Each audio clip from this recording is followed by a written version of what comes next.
Continuamos entonces. ¿Se ve la pantalla? ¿Me confirman, por favor?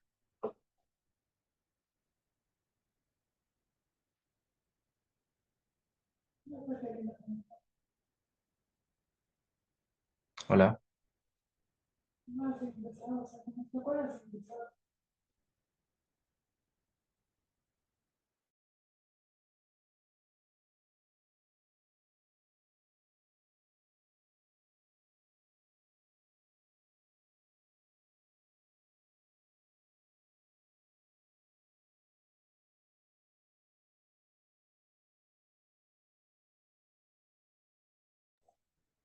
hola, ¿me escuchan?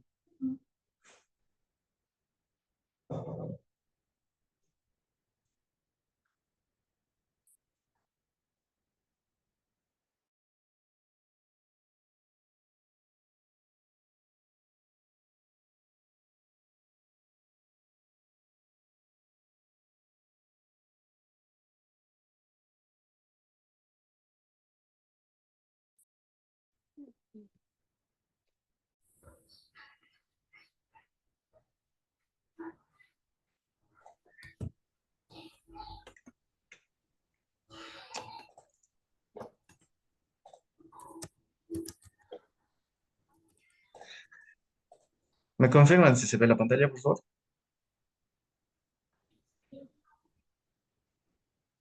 Positivo. Sí, se ve.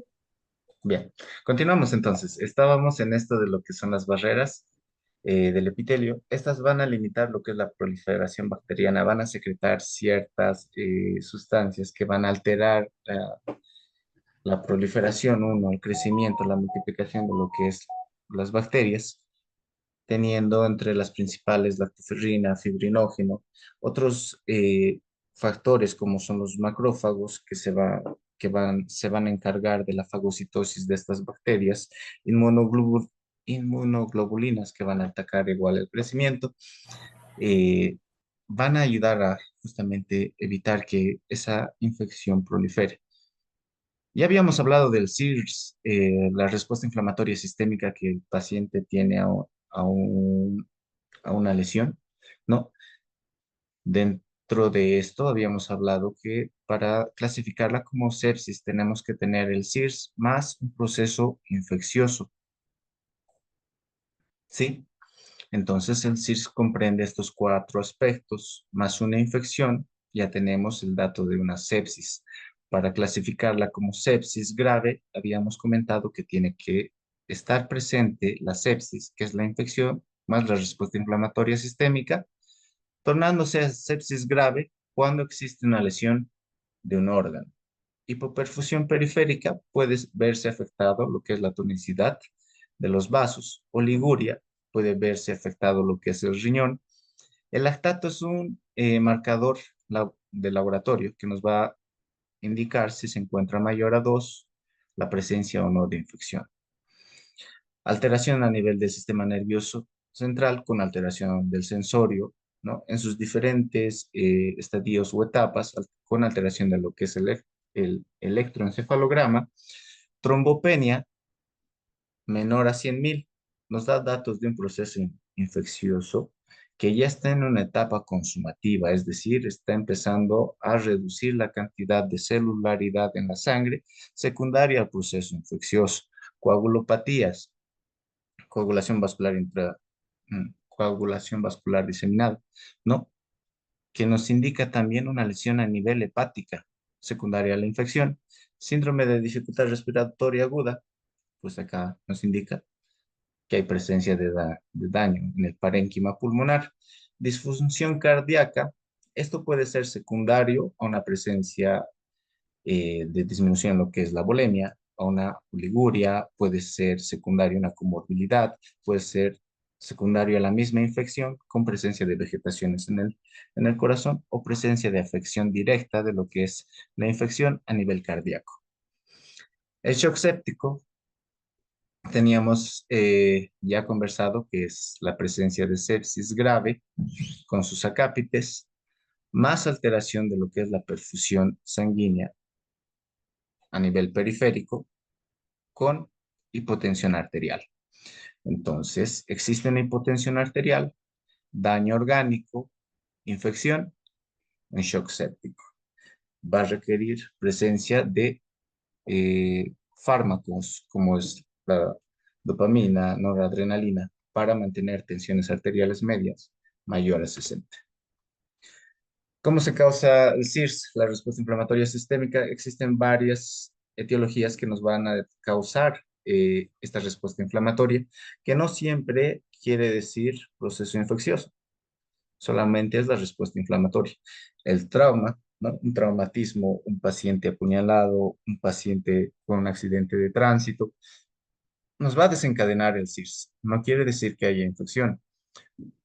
Aspiración, broncoaspiración, patologías propias, no quirúrgicas de inicio, como es la pancreatitis aguda, quemaduras, ¿no? Lesiones a nivel de lo que es la piel, que nos van a desencadenar lo que es el CIRS. Cuando este CIRS se suma a una infección, tenemos la sepsis. Esta sepsis se une a una lesión orgánica, la sepsis grave. Esta sepsis grave más un trastorno hemodinámico, como es hipotensión, shock séptico, ¿no? Explicado en imagen, lo mismo que había dicho anteriormente.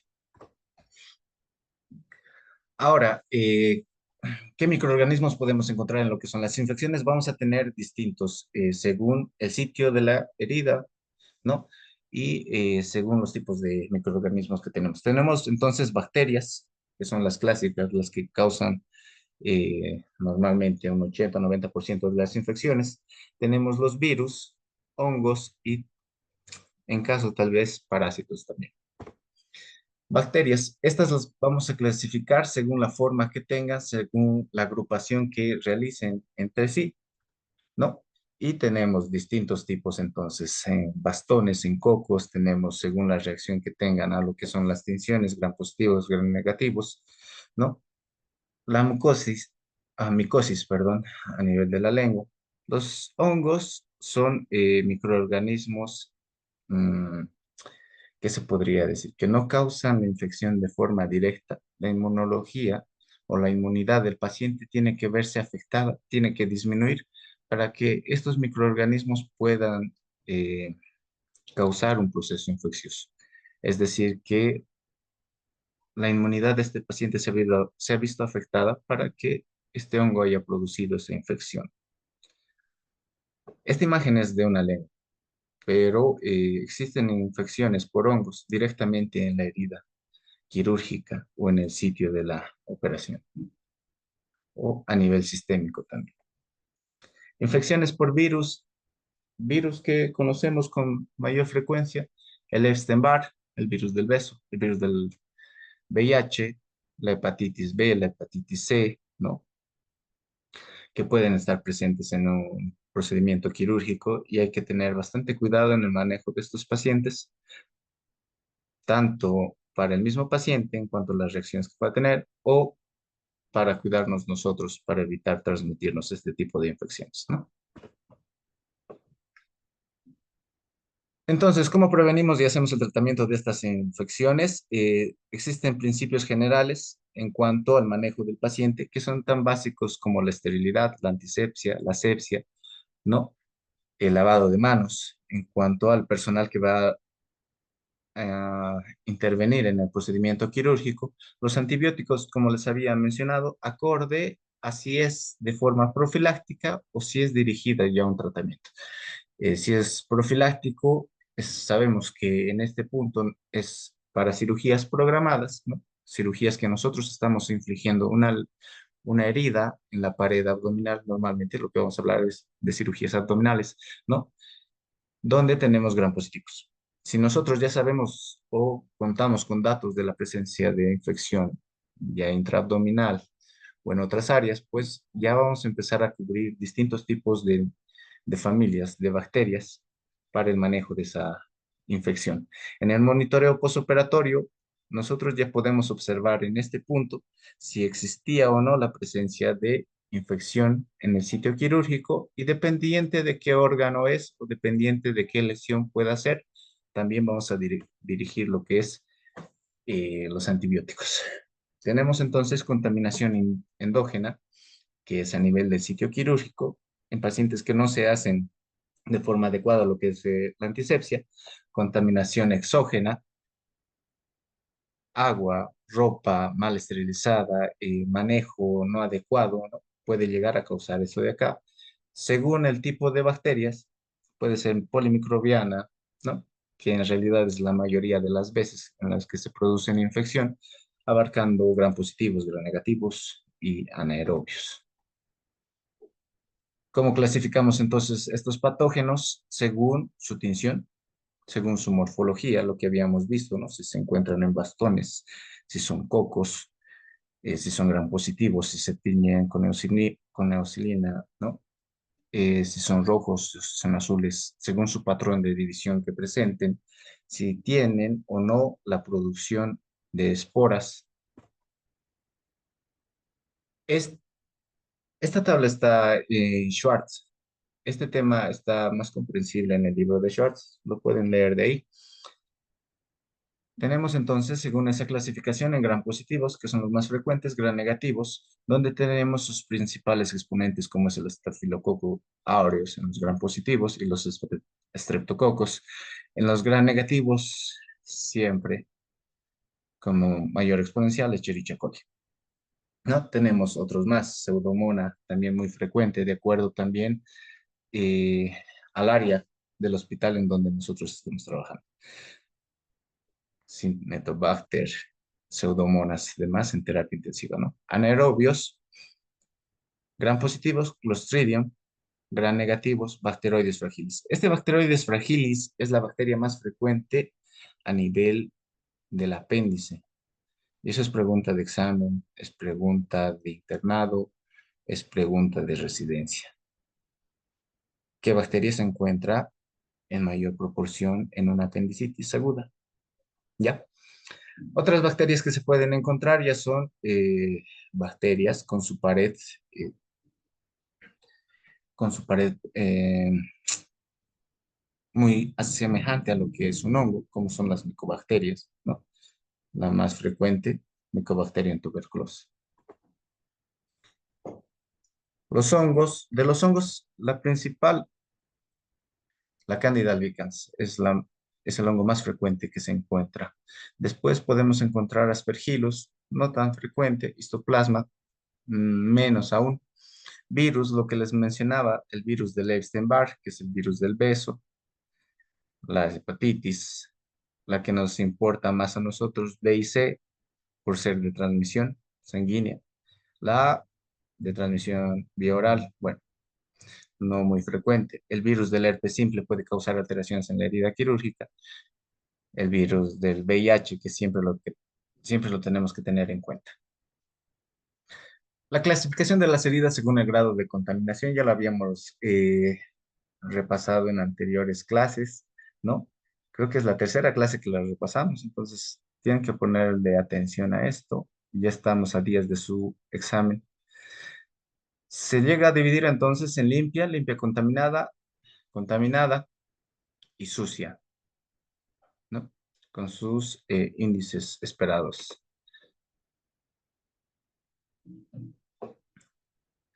Bueno, en cuanto a las infecciones más importantes en los pacientes quirúrgicos, podemos ver lo que son la infección del sitio quirúrgico. Acá tenemos una imagen donde los puntos de sutura son muy estrechos, muy seguidos.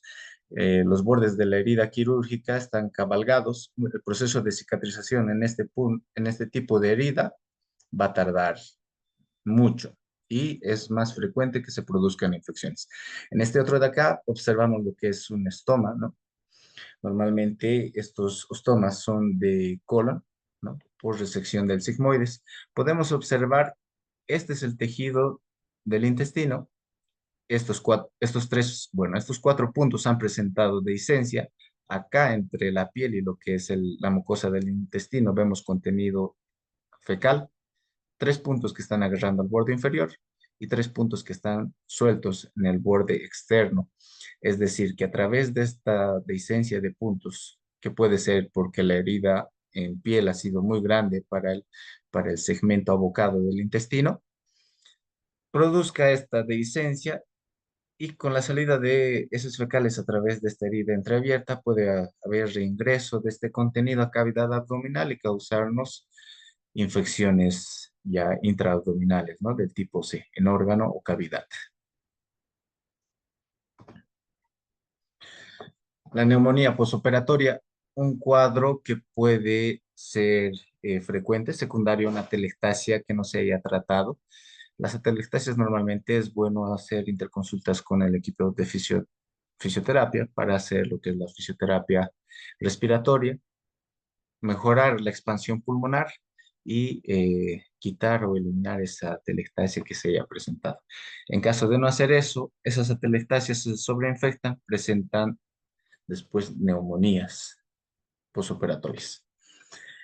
La sepsis, como habíamos comentado entonces, es el SIRS más una infección. La infección puede ser en distintos niveles. Puede ser a nivel de lo que es la piel, puede ser secundario a la colocación de catéteres venosos periféricos o centrales, pueden ser el sitio de ingreso de la infección, del tracto urinario, ¿no? Gastrointestinal. Acá podemos encontrar lo que es la colecistitis, apendicitis o incluso infecciones gastroentéricas, ¿no? Que causan deposiciones líquidas en abundancia, ¿no?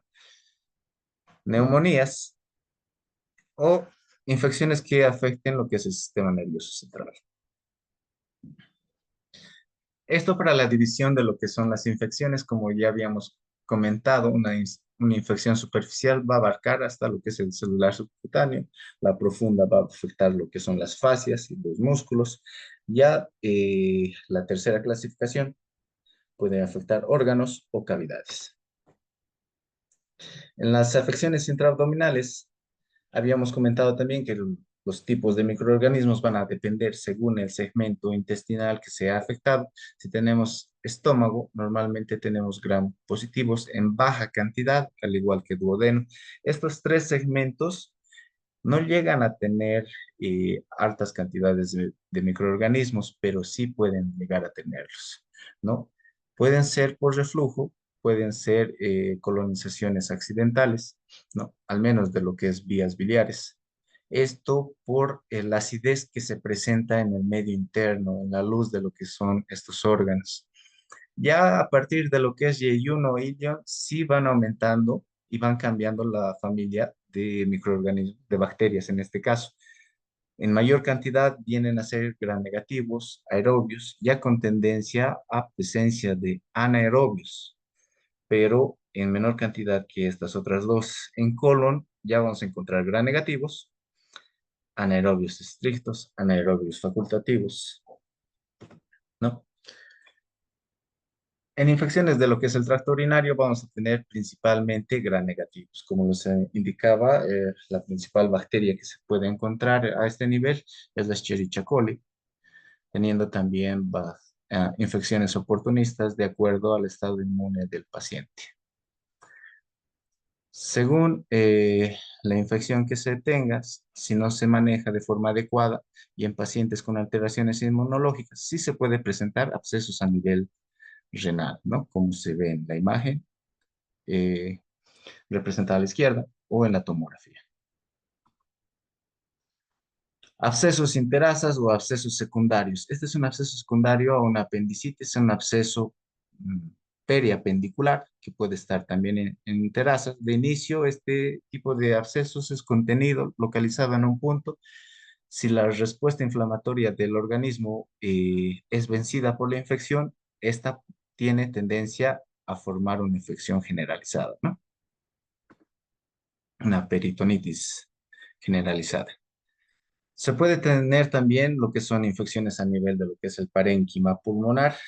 Acá lo vemos de forma gráfica. Acá lo vemos en una placa de rayos X. La característica, un nivel líquido y un nivel aéreo.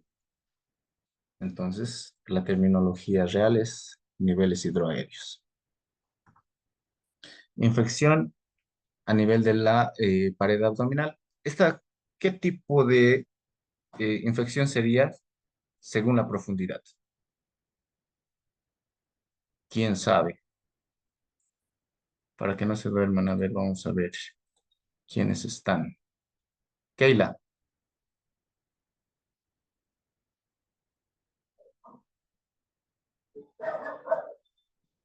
no hay.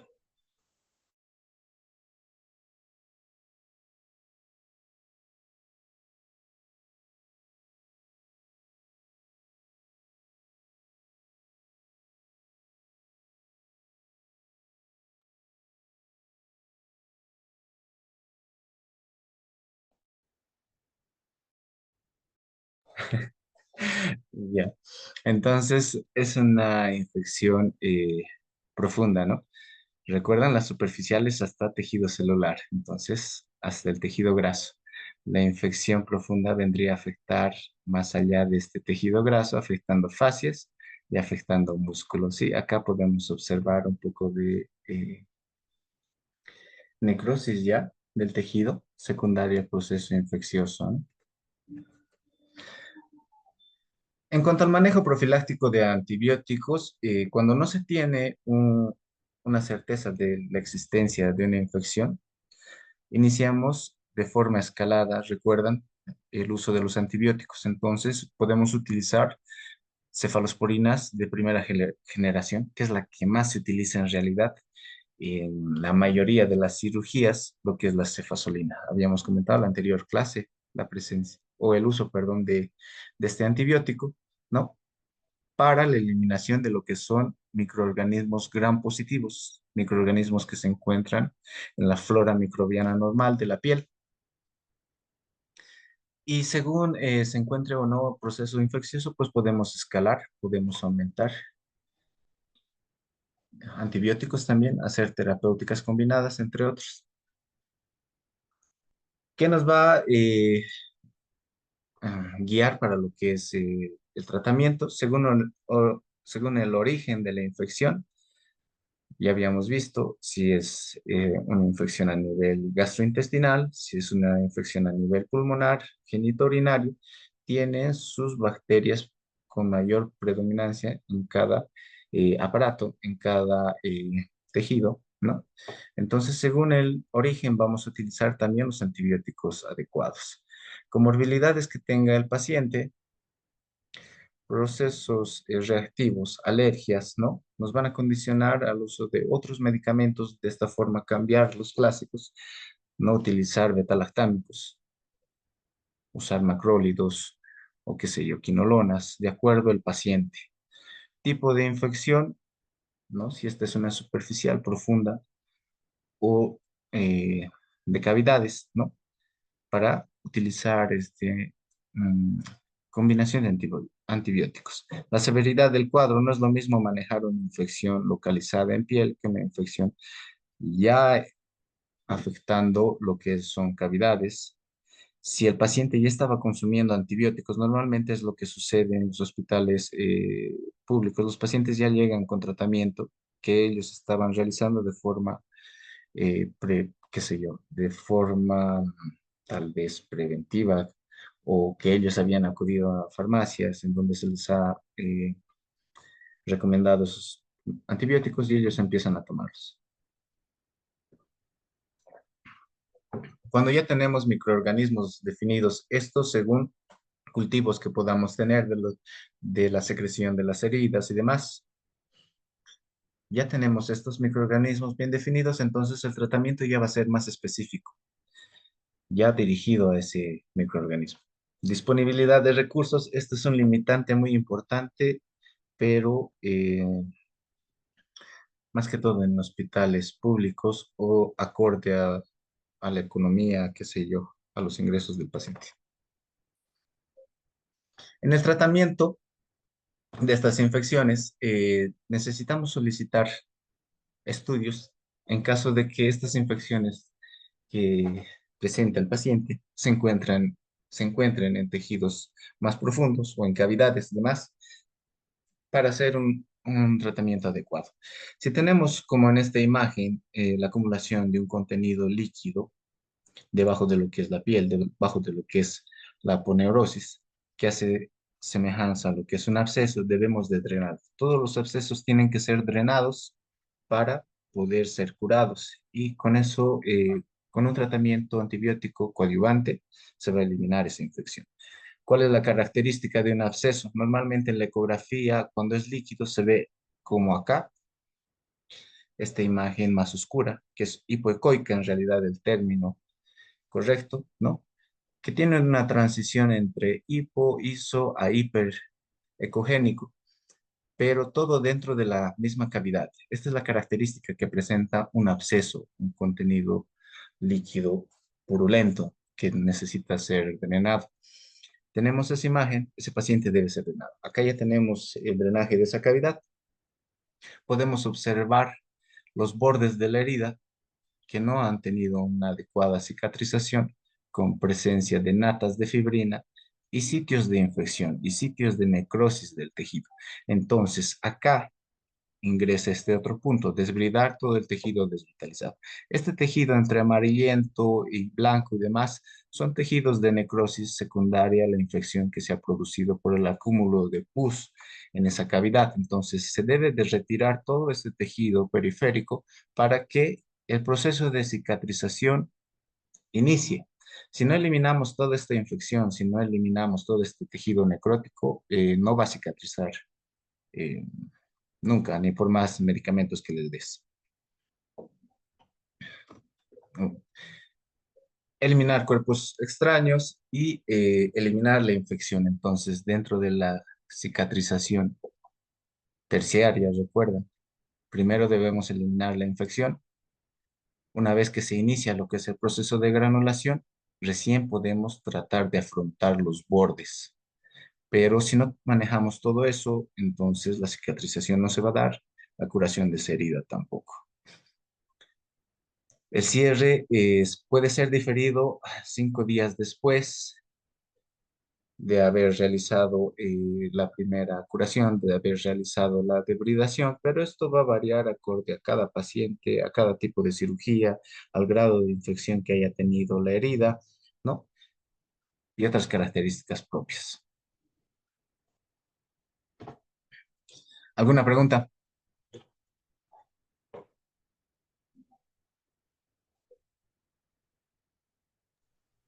¿Hasta aquí va a ser el examen, doctor? ¿Qué? ¿El día martes? ¿Cuándo va a ser el examen, me dices? El día martes, pero ¿hasta dónde va a ser el examen? ¿Hasta aquí, doctor? Hasta acá, hasta infecciones. ¿No nos puede pasar las diapositivas, doctor, por favor? Diapositivas, no, no les paso diapositivas.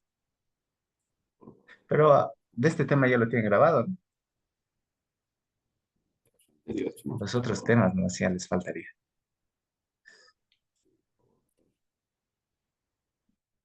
En el calendario que les han pasado está el horario del examen y demás.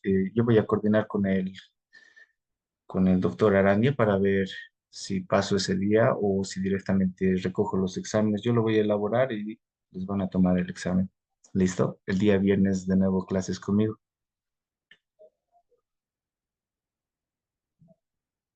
¿Alguna duda sobre los temas? ¿Alguna pregunta que quieran hacer? Una recomendación, doctor, antes del examen. ¿Recomendación sobre el examen? Estudiar mucho, ¿no? Va a Que estar no bien. sé estudiar. ¿Ya Mayormente, confirmo que ¿qué va a ser tema, Doc? corredora? ¿Cómo qué tema? Todos los temas que hemos avanzado. Stop share. Vamos a... Doctor, un favor, ¿será que nos puede repetir los temas avanzados? No viniste a la primera clase, ¿no? Les he pasado en la diapositiva. No, sinceramente la primera clase no vine porque recién había llegado de viaje. Los temas, los temas. Déjame ver. Mm, No tenemos un grupo de WhatsApp, ¿no? No, doctor.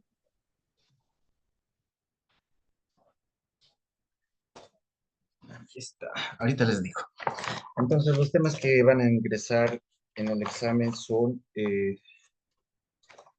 esto de historia, la cirugía no va a ingresar. Introducción tampoco. Va a ingresar directamente desde, ya les estoy quitando dos temas ahí, ¿no?